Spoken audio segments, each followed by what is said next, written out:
Hello, today I want to teach you how to make bacon carbonara. So first things first, we're going to get our boiling water ready for our pasta. Pot full of boiling water with lots of salt.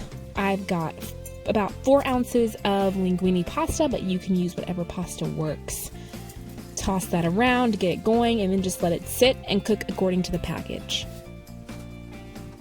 Next up is the bacon. So turn the cast iron skillet or any heavy skillet to medium-high heat. Add a little bit of olive oil and 4 slices of thick cut bacon that have been diced up. And just kind of let it sit while we work on the rest of the recipe. So what we need to get out now is our parsley. I'm going to use fresh parsley. You can use dry. If you're using fresh, you'll need 2 tablespoons of finely chopped parsley. If you're using dry, you can use 1 tablespoon of dry parsley, but parsley leaves and stems are fine, and give it a good chop.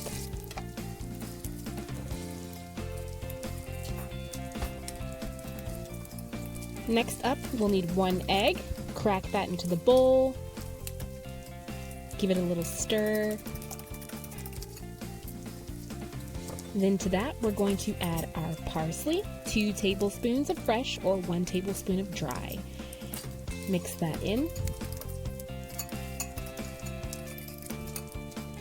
And then 1 teaspoon of garlic powder. Mix that in as well. Give our bacon a little bit of a stir to make sure it's not burning. And again, if you need to adjust your temperature, you can.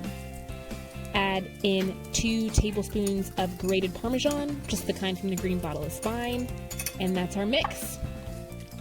So next what we're going to do is we're going to remove our pasta water from the bowl before we drain it, because we're going to need to use some of this pasta water in the recipe a little bit later.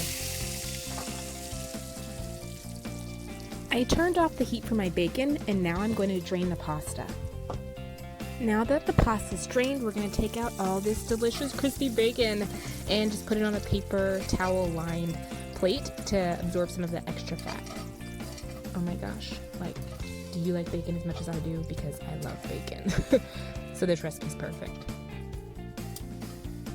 I literally cannot waste a single piece of bacon. As you can see, there's some extra bacon fat, so we're going to pour off most of it so that we don't have too much in our dish. Turn the heat back on to low, just to make sure we have a little bit of heat to add our pasta back in. So dump it in there. Give it a little stir. And then what we'll do next is we're going to add a little bit of our pasta water that we saved. About 1/4 cup is going to go directly into the pan. Give it a little stir to get the pasta rehydrated.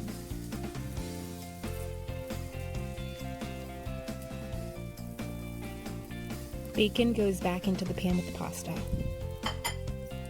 Give it a little toss to incorporate everything.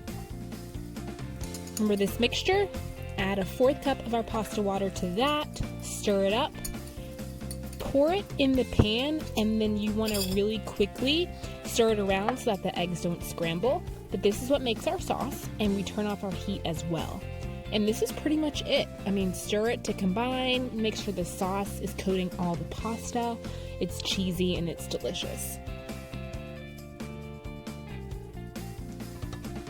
Next, add a drizzle of olive oil over the top and some freshly cracked pepper and salt. Get your dish out and serve it up. So pasta is probably going to take up most of the first little scoop, so get that on your plate or in your bowl, and then add in about half of the bacon on top to make sure that everybody gets a little bit of bacon. If you have some extra parsley, put a little bit of that on top to garnish, as well as some extra parmesan cheese. A little bit more olive oil, a little bit more pepper, and you're good to go. Ta-da! Bacon carbonara.